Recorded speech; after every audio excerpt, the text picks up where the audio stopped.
Balcon d'Art TV. Ce matin, on rencontre Louise Lauzon. Bonjour Louise, bonjour. Ça va bien? Ça va bien. Oui. Écoute, on voulait te rencontrer pour parler de ton œuvre un peu, parler de comment tu travailles, de c'est quoi tes plans qui s'en viennent. Fait qu'on aimerait ça que tu nous expliques un petit peu ce qui a mené à ton style, ce qui a mené à ce que tu veux faire comme art. Ce qui a amené à mon style, c'est avant tout par la tâche. Tu pars une toile, puis tu te laisses aller devant. Puis peu à peu, il y a des structures qui se construisent. Puis ça m'a amené à mes personnages, à mes maisons, puis des bicyclettes, etc. C'est surtout avant tout la liberté. OK. La liberté du geste. Je comprends très bien. Et tu as une formation formelle avant ou tu as appris complètement autodidacte? C'est avec le frère Jérôme que j'ai fait ma formation, puis après ça, on a animé ensemble des ateliers de peinture durant X années. Ça se sent d'ailleurs. L'œuvre du frère Jérôme se sent dans ton travail. Ça m'a toujours frappé. C'est la liberté. C'est c'est ça. C'est ce que Jérôme allait chercher chez les jeunes et les adultes, c'est d'aller trouver leur personnalité.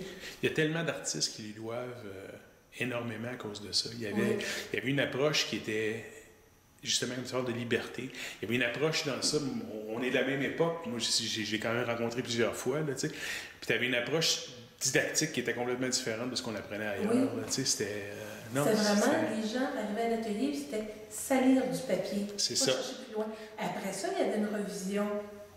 Puis on pouvait aller trouver le lien artistique, le lien, la personnalité, l'éclair de la personne qui puisse trouver un filon à développer. Absolument. Moi, je me souviens, mon prof de peinture qui était le plus influent, c'était un de ses élèves. Oui. Puis c'était vraiment l'approche créée, là. Oui. Puis on verra après. Oui. Puis c'est ce qui manque présentement beaucoup, parce que maintenant, la formation est très académique. Il te manque beaucoup de la partie créative. Puis souvent, si tu attends trop longtemps, tu n'y arriveras pas parce que tu deviens tellement académique que tu deviens rigide. Là, oui. Donc, ça fait quand même... C'est surtout aussi d'ignorer le modèle vivant. Il y a des bonnes choses qui se font aussi avec le modèle vivant, mais il ne faut pas que tu bloques ta créativité avec la copie parfaite. Absolument pas. C'est anti-créateur. Absolument. Je suis parfaitement d'accord avec ça. Si tu tombes dans le fond, dans l'anecdote, parce que c'est ça, à ce moment-là, c'est l'anecdote. On pourrait penser que ton œuvre, parfois, est anecdotique dans la mesure où ce que tu utilises, c'est effectivement des thèmes anecdotiques, mais tu les utilises en faisant partie de ton travail tachiste, dans le fond. Oui. C'est ça qui est intéressant. La matière, le travail de la matière. C'est ça. Mais c'est ce qui se perd beaucoup présentement. C'est sûr qu'aussi, on s'entend aussi que le monde de l'art, c'est pas ce que c'était quand on a commencé non plus. C'est une autre approche complètement, là. Mais il reste que... Je pense qu'il y a des bases qui restent là, pareil. Puis justement, de connaître ta matière, de triper sur ta matière, je pense que c'est essentiel. Là, que tu travailles avec n'importe quel outil, l'outil de base, c'est la sensibilité. De rester accroché à ça, puis de savoir la trouver aussi. C'est vrai. De développer. Puis c'était d'ailleurs, c'est ce qu'on gagnait des enseignements du frère Jérôme, justement. Il avait compris ça. Oui. Puis, comme je disais tout à l'heure, il y a plein de gens qui lui sont redevables encore aujourd'hui. Oui. Il y a vraiment remonté des gens qui étaient à zéro, puis vraiment leur donner l'air d'aller pour se développer puis vivre de leur art. Mais quand on pense combien il y a de gens qui ont voulu museler un peu sa façon d'enseigner au début parce qu'il était complètement à côté de ce qui se faisait à ce moment-là. Disons qu'on est un peu jeune pour ça, là, mais l'école des beaux-arts dans les années 40-50, c'était formel en maudit. Oui, mais Jérôme, il a toujours apprécié Pellan. Pellan, qui était de l'école des beaux-arts, il l'a toujours apprécié. Il savait où aller chercher le talent. C'est ça. En dépit des normes. C'est ça. C'était vraiment quelqu'un de spécial. C'est ça. Non, écoute, c'est avec sa communauté qu'il y a eu plus de difficultés. Ah ouais.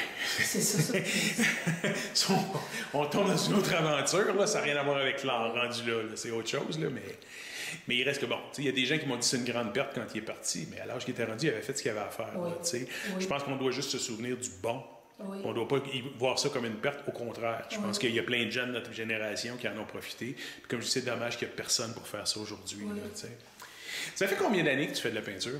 Moi, ça fait depuis l'âge de 13 ans à peu près. J'ai commencé à travailler avec de l'encre parce qu'un ami de mon père, c'était comme mon oncle. Il était professeur aux arts graphiques. Puis il faisait travailler beaucoup les jeunes Dans le temps, là, les posters de John Lennon, des Beatles, Ouais. des contrastes noir et blanc. Puis c'est comme ça que j'ai commencé à travailler des visages avec l'encre.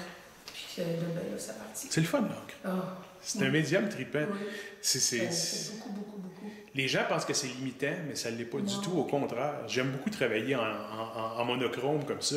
Ça te force à faire des choses. Oui. Tu sais, il n'y a pas de passe-partout, là. Tu dois nécessairement maîtriser ta matière parce que sans ça, ça fait rien. Tu sais, tandis qu'en peinture, on peut des fois faire des petits passe-passe, là, tu sais, c'est entendu. Maintenant, tu es présente quand même pas mal dans les galeries puis tout ça, je pense. Tu as une belle présence puis tout ça, ça fonctionne bien. Oui. Ça fait combien de temps que tu le fais à temps plein puis professionnellement? Depuis 2000. Puis 2000? Depuis 2000. Avant, je faisais des ateliers chez moi. J'en ai fait un atelier. Puis après ça, j'ai été en galerie. OK. Mais c'est le fun parce que il n'y a plus grand monde qui peut se permettre de vivre de leur art maintenant. Là, c'est pas... J'aimerais pas être un jeune artiste maintenant. Non, puis même quand tu étais ta vie, il y a des hauts et des bas. Oui, mais ça a toujours été comme ça. Je veux dire, ça fait 35 ans que je suis dans l'industrie, puis que je traîne autour de l'art, puis il y a eu des grands bouts. Tu avais des grosses vedettes quand on était jeune qui, à un moment donné, sont disparues complètement. Là, je me souviens de Pedneau, puis tout ça, qui était une grosse vedette dans les années 80, puis c'est quand la dernière fois que tu as entendu parler de Pedneau? Là, tu regardes quelqu'un même comme Joanne Corneau, qui est décédée l'an passé, sa carrière avait pris une débarque dans les dernières années. Là. Elle faisait beaucoup moins d'argent. C'est ça le milieu de l'art. C'est malheureux à dire, mais tu peux être une grosse vedette pendant quelques années, puis, mais au moins pouvoir avoir une certaine constance. Mais comme je te dis, pour les jeunes, c'est de plus en plus difficile. Le coût de l'éviter de vie, c'est ça. Là. Oui. C'est cette insécurité-là qui va couper beaucoup, beaucoup de gens de leur créativité. Ben absolument, parce que tu te reviens et tu te dis, ben là, je vais faire ce qu'on me demande, puis seulement ce qu'on me demande pour réussir à gagner ma vie. Oui. Puis ça, ben, ça scrape ta carrière. Oui. Tu te rends compte de ça quand tu arrives plus vieux. Moi, j'en ai rencontré des artistes là, qui arrivaient à 80 ans et qui disaient, j'ai manqué mon coup. J'ai voulu gagner ma vie, j'ai manqué mon coup. Puis pourtant, si tu es honnête puis tu fais ce que tu veux faire du début, ta vie, tu continues de la gagner quand même. Il faut juste que tu sois flexible. C'est tout dans la mesure où tu dis, des fois, c'est... Tu te fais un rythme de vie différent. As-tu des plans pour l'avenir bientôt dans ton art? Ou continuer ma peinture. Continuer comme ça. C'est ça, là. C'est ça. Mes plans, puis de diffuser mes peintures aussi. Mais as-tu des expositions particulières qui s'en viennent ou des trucs comme ça? Pas grand-chose, mais je travaille beaucoup. Hein. J'ai plusieurs galeries, puis j'ai toujours des œuvres en demande. Là, Mais c'est bon signe. Oui. C'est bon signe. Oui. Quand personne t'appelle pour te demander des œuvres, tu te poses des questions. Là. Mais parce que de toute façon, les expositions, ça n'a pas l'impact que ça avait non plus. Là. Je veux dire, il fut un temps où tu vendais un vernissage au complet, ça n'arrive plus. Ça, là. C'est plus. Ces temps-là sont passés. Là, t'sais.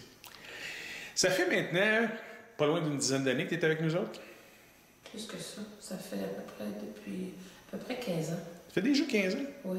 Hein? Oui, c'est vrai. Tu étais là au début. Moi, ça fait 15 ans que j'étais là, puis je suis là, c'est vrai. Tu es toujours satisfaite de ta relation avec nous autres? Oui. T'aimes comment on diffuse ton art? Oui. C'est ce que je me disais, parce que je trouve qu'on fait quand même une belle équipe. Là, oui. Si tu avais quelque chose à nous proposer qu'on devrait changer, est-ce qu'il y a quelque chose qui te... Non, ça va bien. J'ai pas de... T'aimes ça travailler avec nous autres? Bien, on est content d'entendre ça. Oui. Écoute, est-ce que tu as quelque chose que tu voudrais dire à tes fans et à tes admirateurs? Continuer à aimer mes peintures. C'est avec ça, c'est l'air avec lequel on respire, c'est de pouvoir peindre. C'est le mot exact. Bien, merci beaucoup, Louise. Puis, on se revoit bientôt sur Balcon d'Art TV. Merci. Merci.